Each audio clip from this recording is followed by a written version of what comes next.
वे चाचा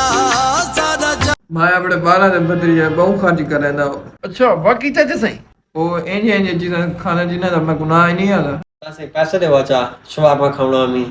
कोई पैसे का नहीं मेरे को ये खावन चीज़ है जो तुसा खाने पे ये ना तो तबीयत खराब थी मेरे रहती मैं कोई शुमार में मार में नहीं भादे चल भाई बहन ए तुसा पैसे दे वाचा चाचा ताज गुस्सा थिया बैठे शवाब में हमरा दिल आदा खड़ा अच्छा एक गेम रहा मजे कर